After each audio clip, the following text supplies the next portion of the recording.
The smell of that barbecue still haunts me. Charred burgers, mesquite smoke, and the sharp tang of Marge's lemonade. It was a Saturday in our quiet cul-de-sac outside Austin. The kind of day where the Texas sun fries you, but the breeze keeps you from losing it. The twins, Liam and Ella, were 3, darting around the backyard with sticky hands and screeches that could wake the dead. I was flipping patties, sweat dripping down my face, when Caitlin burst out of the house like a storm with a chip on its shoulder. "You stole my life, Ryan," she shouted, loud enough that Mr. Henderson next door poked his head over the fence. Her blonde hair was a tangle, mascara streaking her cheeks like she'd been crying, or just mad enough to fake it. "I'm 25 and I'm suffocating in diapers and your greasy work shirts." I froze, spatula dangling, while the neighbors pretended to mind their business. "Kate, what are you on about?" I said, keeping it quiet. "The kids didn't need this. We're a team here." A team. Her laugh was jagged, bitter. "I was supposed to be on a stage, Ryan. Broadway, Hollywood. Somewhere bigger than this hole. Not playing house and faking smiles." I'd heard this song before. Caitlin was a theater star in high school, always the lead. She got into UT Austin, had big dreams, until the twins showed up senior year. We weren't married, never had been. I'd proposed twice, once with a cheap ring from the pawn shop, once just on my knees in the kitchen. Both times she brushed me off, rolling her eyes. "I don't need some paper to prove anything," she'd say. "Formalities for suckers." I thought she'd come around. Guess I was the sucker. "Kate, let's talk inside," I said, nodding at the kids. Liam was chasing Ella with a plastic shovel, both clueless, but she wasn't having it. "No, I'm done." She snatched her purse off the picnic table, stormed to her Toyota, her mom's gift, and peeled out. The burger I was flipping burned to a crisp, and I just stood there dumbstruck while Marge shuffled over, worry creasing her face. "She'll cool off," Marge said, patting my arm. "She's a widow, lives 2 houses down, always dropping off casseroles. Give her a night." She didn't come back that night, or the next. Monday I found a note on the fridge. "I need to find myself, don't call." My stomach dropped. I called anyway, voicemail. By noon her mom texted from Dallas. "She's with me, she's fine." Fine? Caitlin's mom, Denise, is a piece of work herself, some ex-hippie who bounced through weird jobs like crystal healing before snagging a rich real estate guy. Now she lives cushy, flitting around her own world, not ours. What about us? That week was a haze. I pulled doubles at the garage, hands black with oil, keeping the lights on. The twins kept asking, "Where's Mommy?" I'd mutter about a trip, but Ella's blue eyes, Caitlin's eyes, sliced through me. I didn't sleep. How do you tell a 3-year-old their mom bailed? Friday hit. Caitlin called, voice bubbly like nothing happened. "Ryan, I'm going to LA. I got a call back for an audition. Isn't that wild?" "LA?" I choked. "What about the kids, Kate? What about us?" "This is my shot, okay? I'll be back when I'm me again. You'll see." She hung up before I could fight. I stood in the kitchen, phone trembling, while Liam tugged my jeans for juice. That's when it hit me. She wasn't coming back anytime soon. The sun sank low, painting the sky orange. I poured Liam his juice, scooped Ella up, and held them close. We were alone now, and I had no idea how to do this. The garage smelled like motor oil and burnt rubber, same as always, but that first month without Caitlin, it felt heavier, like the air was pressing me into the concrete. I'd clock in at 7 a.m., wrenching on engines till my hands cramped, then pull a night shift just to cover daycare. Liam and Ella were at Miss Patty's place down the street. She's a saint, only charged me half, but even that stretched me thin. I'd pick them up at 10 p.m., Ella half asleep with her pigtails drooping, Liam clutching a toy truck, and I'd feel like the world's worst dad for not being there more. Caitlin called maybe twice that month. First time, I begged her to come home. "The kids miss you," I said, voice cracking. "I miss you." She sighed like I was the inconvenience. "Ryan, I'm in LA now. Mom's paying for an apartment and I'm taking acting classes. This is my dream. You can't guilt me out of it." I wanted to yell, but Liam was tugging at my sleeve, so I just said, "Okay, Kate, just don't forget them." She hung up fast. Second call was worse. "I got a call back for a toothpaste ad," she chirped, like she'd won an Oscar. "I told you I'd make it." I was bone-tired, scrubbing grease off my hands at the sink. "That's great," I muttered. "When you coming back?" Silence. Then, "I'll be back when I'm me again. You'll see." Click. I stared at the phone, wondering who me even was anymore. The Caitlin I knew used to sing lullabies to the twins, off-key but sweet. This one? She was posting Instagram selfies, sunglasses, cocktails, some dude's arm around her. Caption, "Chasing Dreams." My chest burned, but I didn't have time to feel it. Home was chaos. I'd get the kids to bed, then collapse on the couch, staring at the ceiling. One night I forgot to pick them up from Miss Patty's, fell asleep on a pile of bills. She called at 11 p.m., gentle but firm. "Ryan, you okay?" I wasn't. I drove over, apologized a dozen times, and Ella hugged my leg like she knew I was drowning. "It's fine, Daddy," she mumbled. 3 years old, and she's comforting me. That gutted me worse than anything. Marge started coming by more, bringing meatloaf or cookies. "You're doing your best," she'd say, but I didn't feel it. One evening she caught me on the porch, head in my hands. "She's not coming back, is she?" I asked. Marge sat beside me, quiet for a bit. "Her mom's a strange one. Denise was always flighty, chasing fads till she landed that rich fella. Caitlin's cut from the same cloth.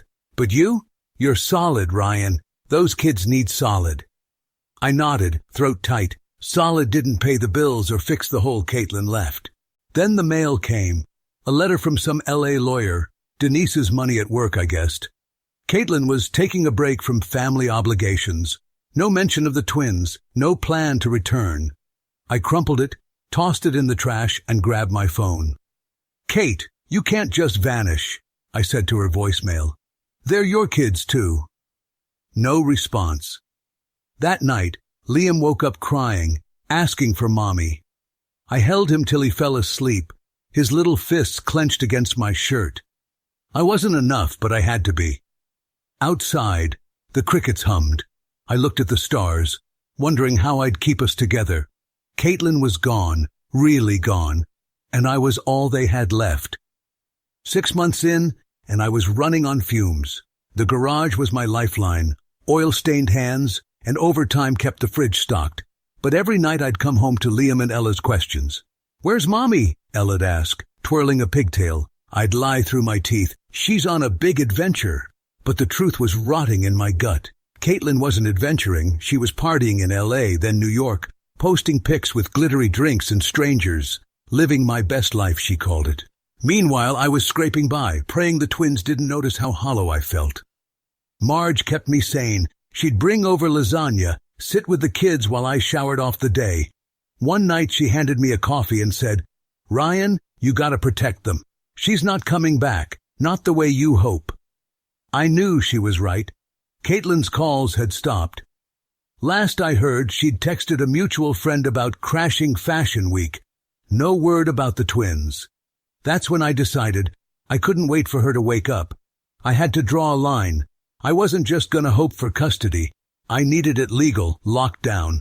We'd never married, despite me asking twice and her brushing it off like it was a joke. "Who needs a ring?" she'd say, laughing. But I was on the birth certificates for Liam and Ella. Thank God for that. Still, unmarried parents? That's a gray area in Texas. I couldn't risk her waltzing back with Denise's money and some slick lawyer, claiming rights she'd tossed out the window. So I called Jake. He's my buddy from high school, a firefighter now, but his cousin's a lawyer. Tom, a wiry guy with a handshake like a vice. I met him at his office downtown, a cramped room with law books stacked everywhere. "I want full custody," I told him, laying it out. Caitlin's disappearing act, the Instagram proof, the fact I'd been there everything since she split. Tom nodded, scribbling notes. "You're the dad on paper, and she's been MIA. We can make this stick, but it'll cost. Filing fees, court stuff. You got savings?" "Not much," I admitted, "but I'll figure it out. I'd sell my truck if I had to." Tom agreed to cut me a deal, said he'd seen too many deadbeats walk away and I wasn't one. Let's file tomorrow, he said. Get ahead of her. Next day, we did. I signed the papers, hands shaking, feeling like I was betraying Caitlin somehow, but she'd betrayed us first. Tom warned me. She might fight it, especially with her mom's cash. I didn't care. I'd fight harder. That night, I got a call from Caitlin, first in months. Ryan, what's this custody crap? She snapped. I could hear music thumping in the background. You can't just take my kids. They're not yours anymore, I said, voice steady. You left, Kate. 6 months, no call, no nothing. I'm making it official. She cursed me out, then hung up. I sat on the porch, staring at the stars, while Marge watched the twins inside. Jake swung by after his shift, clapped me on the shoulder. You're doing right, man. They need you, not her. A week later, Tom called. Papers were served to Caitlin at some fancy address in New York, probably Denise's doing. She had 30 days to respond. I didn't sleep that night, wondering if she'd show up, all fire and entitlement. But deep down, I knew she'd run again. It's who she was, and I had to be who the twins needed. 2 years passed like a slow grind at the garage, grueling, messy, but you keep turning the wrench. Caitlin was a ghost by then, a memory fading in the twins' minds.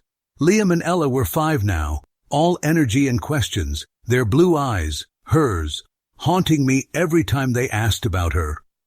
I'd stopped lying about adventures and started saying, Mommy's figuring stuff out. It wasn't enough, but it was all I had. Meanwhile, I'd catch glimpses of her life online. Paris rooftops, Tokyo neon, Bali sunsets. Soul-searching, she'd tag it like she was some hero. No pics of the kids, no calls, just Caitlin, free as a bird, while I was bolted to reality. The custody thing? I braced for a war after Tom served her those papers in New York. She'd screamed at me over the phone, all fire and venom, "You can't take my kids!" And I figured she'd lawyer up, with Denise's money paving the way. But she didn't. Tom called me a month later, chuckling. She never showed. No response, no counterclaim, nothing. Deadline's up. Judge signed off last week. You've got full custody, Ryan. I sat there stunned, holding the phone. She hadn't even tried. Part of me was relieved. Liam and Ella were mine, legally, no question. But another part? It stung. She didn't care enough to fight. Tom explained it. She's listed on the birth certificates, but you're the dad, and she's been AWOL. Judge saw the pics. Her partying while you're here raising them. Easy call. I nodded, thanked him, paid the last of his fee with my truck fund. We'd never married. Her laughing off my proposals left us untangled, and now that was my shield. She'd run, and the law let her lose. Life didn't pause, though. Bills piled up, and I was burning out. Doubles at the garage, nights with the twins, no sleep. That's when the neighborhood stepped in, like they'd been waiting for a signal. Marge was first, showing up with meatloaf and a quiet, "You're not alone, Ryan." Then Jake, my firefighter buddy, started taking the kids to his station on Saturdays. Liam loved the trucks. Ella giggled at the helmets. Miss Patty kept daycare cheap, even threw in extra hours. One night, I came home to find a stack of clothes on the porch. Hand-me-downs from a neighbor's kid, still good. A note said, "For the little rascals." It hit me one Sunday, watching Jake chase the twins around the yard while Marge poured lemonade. They called her Granny Marge now, and Jake was Uncle Jay. I hadn't asked for this. They just showed up. "Takes a village," Marge said once, catching me staring. "You're the heart of it, but we're the hands." I swallowed hard, nodded. Didn't trust my voice. Caitlin's silence was loudest then. I'd won custody, but she didn't even blink, just kept posting her perfect life. A friend texted me she was in Mexico now, finding inspiration. Denise sent a check once, $500, no note. I tore it up. Tom had warned me, take her money, and she could claim a stake later. I wasn't risking it. We'd made it this far without her. That night, Ella climbed into my lap, holding a drawing. 3 stick figures, me and them. Our family, she said. I hugged her tight, Liam piling on. Caitlin was gone, but we weren't broken. Not anymore. 4 years. That's how long Caitlin stayed gone. 4 years of me building a life from the wreckage she left. Liam and Ella were 7 now, loud and scrappy, tearing through the house with muddy sneakers and gap-toothed grins. I'd gotten a raise at the garage, enough to cut back on doubles, and the neighborhood had become our backbone, Marge with her cookies, Jake with his football drills, Miss Patty still watching them after school. We weren't just surviving anymore. We were a family, pieced together by people who cared. Then she showed up. It was a Thursday, late October, the air crisp and orange leaves crunching underfoot. I was in the driveway, tinkering with Jake's old Chevy, when a rental car pulled up, shiny, out of place. Caitlin stepped out, skinny jeans and a leather jacket, hair dyed some trendy ash blonde. She looked like a stranger, but those blue eyes hit me like a punch. The twins were inside with Marge, thank God. "Ryan," she said, all casual, like she'd just run to the store. "I'm back." I wiped my hands on a rag, heart thudding. Back for what? My voice came out rougher than I meant. She frowned, like I'd insulted her. "My kids, obviously. I want to see them." "No, sorry, no, I messed up. Just entitlement, thick as the Texas heat." I crossed my arms. "You don't get to waltz in after 4 years, Kate. They don't even know you." Her eyes flashed. "I'm their mom. I have rights." She stepped closer, heels clicking on the pavement. "I've been figuring myself out. LA, New York, Mexico. I needed that. Now I'm ready." "Ready?" I laughed, bitter. "You didn't fight for custody, didn't call, didn't send a dime. I've got full rights. Court says so. You're a ghost to them." She bristled, tossing her hair. "That's not fair. I was young, okay? I couldn't handle it then, but I'm here now." 4 years too late, I shot back. "They've got a life. School, friends, people who show up.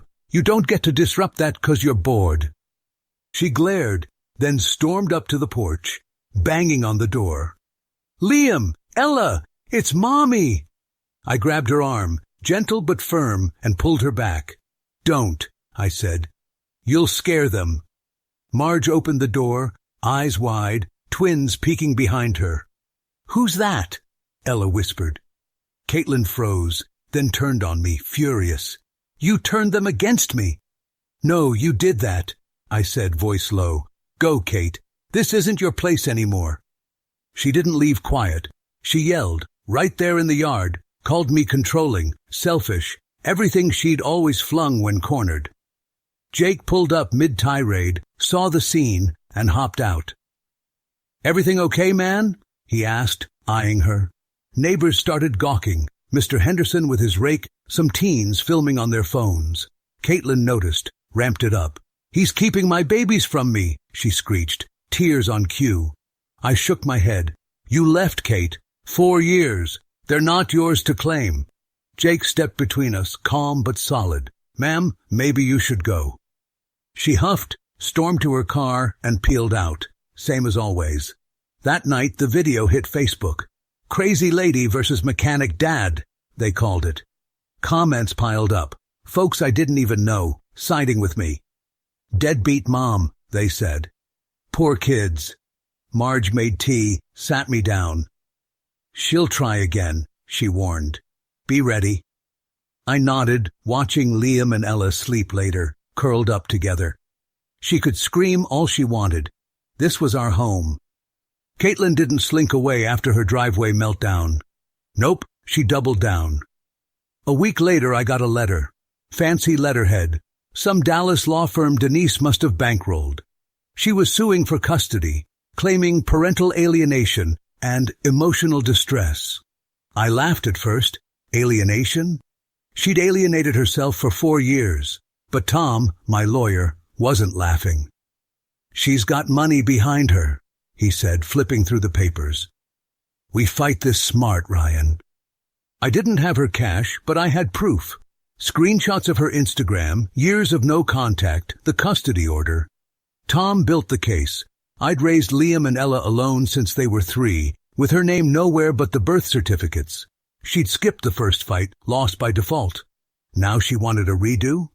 She's got no leg to stand on, Tom said, but she'll play victim. Be ready. She did. Before court, she gave an interview to some local blogger. Sob story about how I'd stolen her kids, how she'd been lost, but was healed now. Comments online split.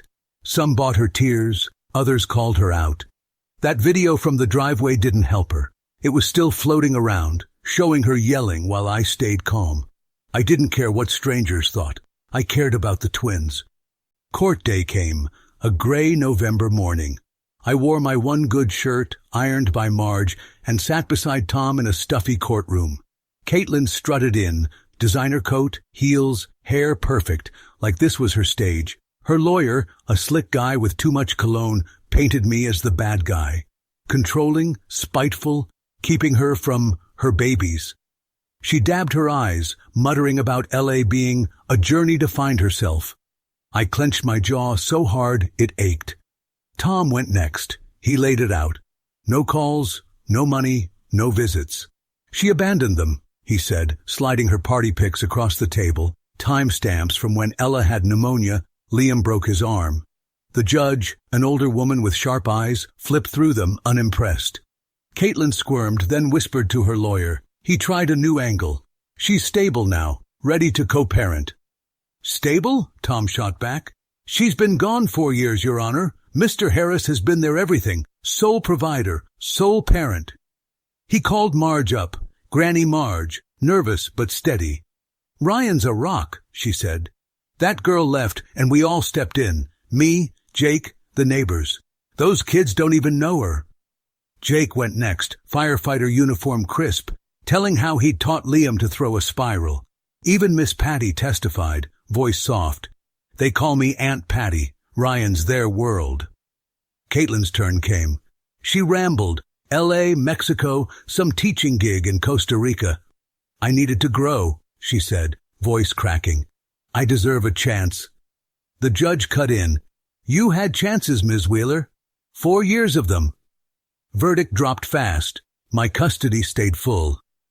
Caitlin got supervised visits, 1 hour a month if she showed up. She didn't take it well. Stormed out yelling, I'm not some babysitter. Outside, Jake clapped my shoulder. You did it, man. Marge hugged me, tears in her eyes. I exhaled, shaky. We'd won, but it didn't feel like winning, just holding what we'd built. That night, Liam asked, was that lady really Mommy? I nodded, throat tight. She used to be, I said. But we've got us. He hugged me, Ella too. That was enough. Thanksgiving hit like a warm wave, the air crisp and golden, leaves crunching underfoot. The house smelled of turkey and cinnamon. Marge's magic, as always. She'd taken over my kitchen since sunrise, apron tied tight, barking orders. More butter on those rolls, Ryan, she'd say, and I'd grin, slathering it on thick. Liam and Ella, 7 now and wild as ever, sat at the table, glue on their fingers, crafting paper turkeys. Look, Daddy! Ella beamed, waving a wonky bird with googly eyes. It's for Granny Marge. Granny Marge, that's what they called her, and her eyes lit up every time. Jake was Uncle Jay now, too. He rolled in with a football for the kids and a 6-pack for us. The living room hummed as folks arrived. Miss Patty with sweet potato pie, Mr. Henderson with cider, even Tom, my lawyer-turned-friend. This was our crew, the village that raised my twins after Caitlin split. Not blood, but family all the same. I carved the turkey, hands steady, while Liam dragged Jake outside for a toss. Ella stayed, setting out her crafts, place cards with names in shaky scrawl. Uncle Jay, Granny, Aunt Patty. She read them aloud, proud as could be. I watched, chest tight. 4 years back, I'd been a mess, scared I'd lose them. Now they were 7, happy, proof we'd made it. Caitlin hadn't. She'd gotten visitation after the court fight. 1 hour a month, supervised, per the judge. She'd tried a few times, showing up with bags of stuff, fancy gadgets, trendy clothes, toys they'd eye, but never touch. I got you this switch, she'd say, all smiles, but Liam would cross his arms. Ella'd hide behind me. "We don't need it," Liam once snapped, 7 going on 17. They'd take her gifts sometimes, curiosity won out, but always left them unopened. A quiet stand. She'd leave frustrated, muttering about ungrateful kids. They didn't hate her. They just didn't know her. And they didn't want her bribes. That night, she was alone in her Austin apartment. Decent place. I hadn't blocked her on Facebook, so I saw her post. A photo on her couch, wine in hand, staring into the dark. 4 years fighting fate, and I'm still alone. They play family with what's mine, and no one cares. Life's unfair. 0 likes. Her pleas for pity fell flat. Nobody bought it anymore. Here the fire crackled. Jake and Liam tossed the ball inside, nearly toppled Marge's pie, and Ella served wheat juice, apple cider, in plastic cups, giggling as she played hostess. "To Daddy," she toasted, and they clinked, spilling half. I laughed, pulling them into a hug. We sat down, a ragtag bunch around a too-small table. Marge said grace.